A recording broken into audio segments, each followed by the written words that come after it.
अच्छा जी, अब ज़रा आगे बढ़ते हैं और आगे बढ़ते हुए आपको बताएं कि स्किन बड़ी प्यारी है, चमक रही है और हर लड़की का ये ख्वाब होता है। अच्छा, चमक रही है, प्यारी है, ये मैंने इसलिए बताया क्योंकि अक्सर सोते हुए बहुत सारी लड़कियाँ ये ख्वाब देखती हैं कि उनकी स्किन पे कोई निशान नहीं है, कोई दाग नहीं है, कोई फेशियल हेयर्स नहीं है। लेकिन अब जो वक्त चल रहा है उसमें हमारी डाइट मुझे लगता है कि ऐसी हो गई है कि फेशियल हेयर्स का आना हमारे चेहरे पे एक आम सी बात है और अक्सर ख़वातीन अपने चेहरे पर गैर ज़रूरी बालों से परेशान रहती हैं। जान छुड़वाने के लिए डिफरेंट जतन करती रहती हैं, टोटके भी कर रही होती हैं, कभी लेज़र्स के थ्रू भी जो है वो इन बालों को ख़त्म करने की कोशिश की जाती है। लेकिन परमानेंट इन बालों से किस तरह से छुटकारा हासिल किया जा सकता है, इस पर बात करने के लिए डॉक्टर अमरीन रोशन इस वक्त मुझे स्टूडियोज़ में ज्वाइन कर चुके हैं। अस्सलाम वालेकुम, गुड मॉर्निंग, कैसी हैं आप? Good morning to you.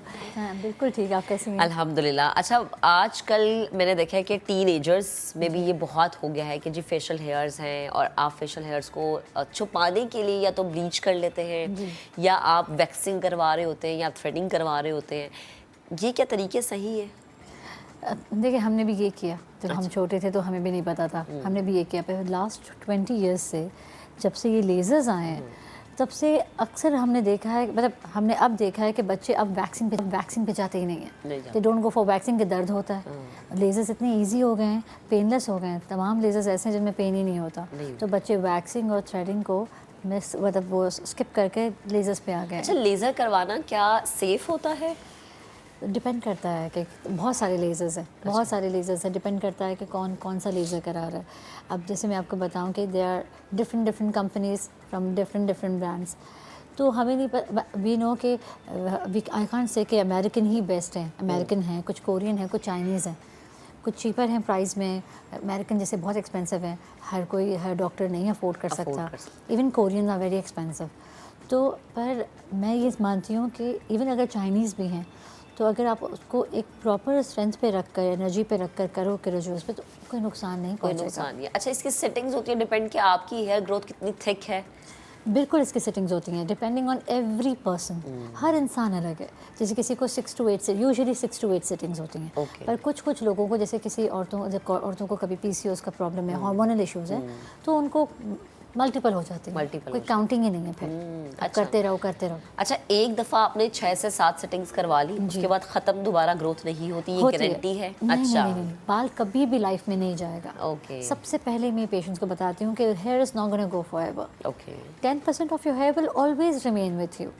10% का बाल रहता है, पर वो ये होता है कि आपने 8 सिटिंग्स ले ली, फिर हर 3 महीने बाद आप एक टचअप करवाते हो। ओके। पर काफ़ी लोग ऐसे हैं जिनको 3-3, 4-4 महीने तक बिल्कुल बाल नहीं आता, पर हम ये कहते हैं कि 10% बाल रहता है। अच्छा डॉक्टर साहब, बहुत सारे लोग ये कहते हैं कि आपकी डाइट ऐसी है, चूँकि आजकल हम चिकन बहुत खाते हैं। जी बिल्कुल। आजकल हम लोग जंक फूड बहुत ज़्यादा इंटेक करते हैं, तो कहते हैं जी कि आपकी डाइट ऐसी जिसकी वजह से बहुत ही छोटी उम्र में फेशियल हेयर्स आना शुरू हो जाते हैं। बिल्कुल हकीकत है, ये सब हमारे इंटेक से है। जिस तरह का हम खाएंगे उसी तरीके का हमारे चेहरे पे आएगा। What I have seen in my life कि जो हम जिस तरह का खाना खाते हैं, जो हम अज्यूम करते हैं, उसी तरह चेहरे की भी आप देखें मेंटेनेंस बदलती जाती है। काफ़ी ऐसे लोग हैं जो जंक फूड पे हैं, सिर्फ वर्किंग पर्सन है, दे कांट हैव घर का खाना। जैसे घर के लोग, काफ़ी ऐसे लोग हैं जो घर का खाना खा ही नहीं पाते। वो कहते हैं हम सेट्स पे हैं। काफ़ी मेरी सेलिब्रिटी फ्रेंड्स हैं जो कहती हैं अमरीन हमें 1 वीक तक खाना खाने को नहीं मिलता घर का, तो जो मिलता है हम वो खाते हैं। उसमें आपका स्किन बहुत रिलेट कर जाता है। अगर आप घर से ही अपना अच्छा ब्रेकफास्ट करके निकल जाओ, कुछ फ्रूट्स, कुछ जूस अपने इनटेक में रखो, आप देखो पानी के साथ बहुत फ़र्क पड़ता है। पानी is the most important thing for your life. पानी, जितना ज़्यादा पानी आप पियेंगे, आपकी स्किन, चाहे आप धूप ले रहे हो नहीं ले रहे हो, इंडोर हो आउटडोर हो, पानी बहुत बड़ा इफेक्ट पहुंचाता है। ओके। यस। अच्छा, मुझे ये बताएं कि क्या वैक्सिंग चेहरे के लिए बेहतर होती है या स्किन आपकी उससे लूज़ हो जाती है, लटकना शुरू हो जाती है? देखिए, ये भी डिपेंड इस तरह करता है कि काफ़ी लोगों का स्किन इतना टाइट होता है नेचुरली कि उनको वैक्सिंग से कोई प्रॉब्लम नहीं होता। पर काफ़ी लोगों का जिनके चीक्स थिक हैवी होते हैं, उनको यूजुअली वैक्स कराने से, आप देखें जिनके पास ज़्यादा फैट है फेस में, उनकी डबल चिन आ जाती है बहुत जल्दी, क्योंकि स्किन जो एक झटके से जो वैक्स होता है ना, इससे स्किन लूज़ होती है। पर अगर नॉर्मली आप अगर बॉडी पे कहीं करना चाहो तो आई डोंट थिंक सो कोई हार्म है, कोई नुकसान नहीं है। अच्छा। हर चीज़ का एक लिमिट अगर आप रखो तो नुकसान नहीं है। मैं अक्सर, जैसे बच्चियाँ आती हैं 13-14 साल की, मैं उनको कहती हूँ सेव योर मनी। सिर्फ कुछ ऐसे पार्ट्स जैसे फेस है जो मैं कहती हूँ रिस्क ना लो, तो आप लेज़र कराओ, बाकी पार्ट्स आप वैक्स करा सकते हो। हर चीज़ हो सकती होती है, बस हर चीज़ की एक लिमिट हो। काफ़ी बच्चियाँ कहती हैं कि हम 15 डेज़ में वैक्स कराती हूँ, दिस इज़ हार्मफुल। हाँ, क्योंकि ज़ाहिर है उतनी तो ग्रोथ 15 दिनों में आपके बालों की हो ही नहीं सकती कि बर्न आप का दोबारा खतरा है। वैक्स के लिए चले इवन जाते अगर हैं। हम लेज़र करते हैं 15 दिन में, तो भी बर्न का खतरा है। काफ़ी ऐसे PCOS पेशेंट्स आते हैं जो कहते हैं डॉक्टर अमरीन आप मेरी बेटी का लेज़र कर दें, वरना 3 दिन में वो घर में रेज़र उठा कर मार देती है अच्छा, कि मुझे स्कूल जाना है, मुझे बुलिंग होगी, कि लोग कहेंगे बाल आ गए, मूछें आ गई। लड़कियों के साथ ऐसे बहुत प्रॉब्लम्स हैं, छोटी बच्चियों के साथ। तो मैं उनको कह देती हूँ कि वंस इन अ मंथ तो मैं उनके लेज़र्स करती हूँ जैसे वो आते हैं। बीच में उनको जब भी ज़रूरत हो they can walk in, I don't charge for that also. पर इस तरह की सर्विस रखी हुई है मैंने कि भाई बच्चों आप लोगों ने घर में रेज़र नहीं करना, कम टू कैवियर मेरे मतलब अपने क्लिनिक में, और मैं आपको एक शॉट कर दूँगी।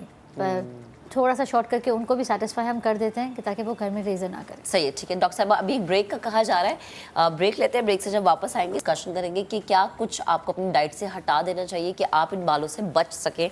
ब्रेक के बाद स्टे विद अस। चलें जी, हम ब्रेक पर जाने से पहले बात कर रहे थे फेशियल हेयर्स के बारे में। चेहरे पर गैर ज़रूरी बाल बहुत ज़्यादा परेशान कर देते हैं, और जैसा कि डॉक्टर साहबा बता भी रही थी हमें कि बच्चियां जो हैं बहुत ज़्यादा टेंशन ले लेती हैं कि अच्छा स्कूल जाना है या कॉलेज जाना है तो लोग मजाक उड़ाएंगे।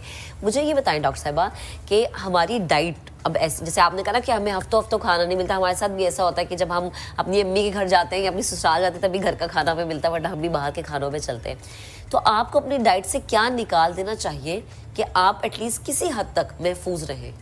एक्सेसिव ऑयल, जब एक्स्ट्रा ऑयल जब घर में पकता है ना, कुक अक्सर क्या करता है एक्स्ट्रा ऑयल यूज़ करता है खाने में, वो मना कर दिया जाए। ठीक है, ऑयल को बहुत कम कर दें, पानी ज़्यादा भर कर और फ्रूट्स और वेजिटेबल्स रखें डाइट में। फिर चिकन आप खा सकते हैं, पर सबसे बेहतर होता है कि आप बारबेक्यू खाएं। बारबेक्यू खाएं, अच्छा। और ऑयल को आप अपनी लाइफ से निकाल दें, कम कर दें, निकाल हम सकते नहीं, कम कर सकते हैं। समझे, सालन खत्म कर दें, सालन खत्म कर दें। अच्छा, मुझे ये बताएं कि आपके पास सबसे कम एज कौन सी है जो बच्चियों की आती है, जिसको देख के आप खुद हैरान होती है कि इतनी छोटी एज में बच्चियों के फेशियल हेयर्स आ गए? 13 बच्चे तो बहुत छोटी, 11 साल के बच्चों को बहुत बाल होता है, पर हम कर नहीं पाते। लेजर्स अलाउड होते हैं 13+ की एज में। अच्छा, ठीक है। और ये भी अगेन वो ये सेटिंग्स पे डिपेंड करता है। हाँ, वंस इन अ मंथ आपको आना ही होता है। अच्छा, कुछ खवातीन होती हैं जो थ्रेडिंग करवा के अपनी स्किन इतनी खराब कर लेती है, फिर आती हैं कि जी अच्छा ये तो हमने थ्रेड्स करवा के, क्योंकि मैंने ये सुना है कि थ्रेड जब आप करवाते हो उसके बाद आपका बाल थिक आता है, तो ये तो आप निशान छोड़ जाता है, पिगमेंटेशन हो जाती है, तो ये तो ज्यादा मुश्किल होता होगा। हाँ, पर उनको भी बड़ा फर्क पड़ता है। अच्छा, उनके लिए भी देयर इज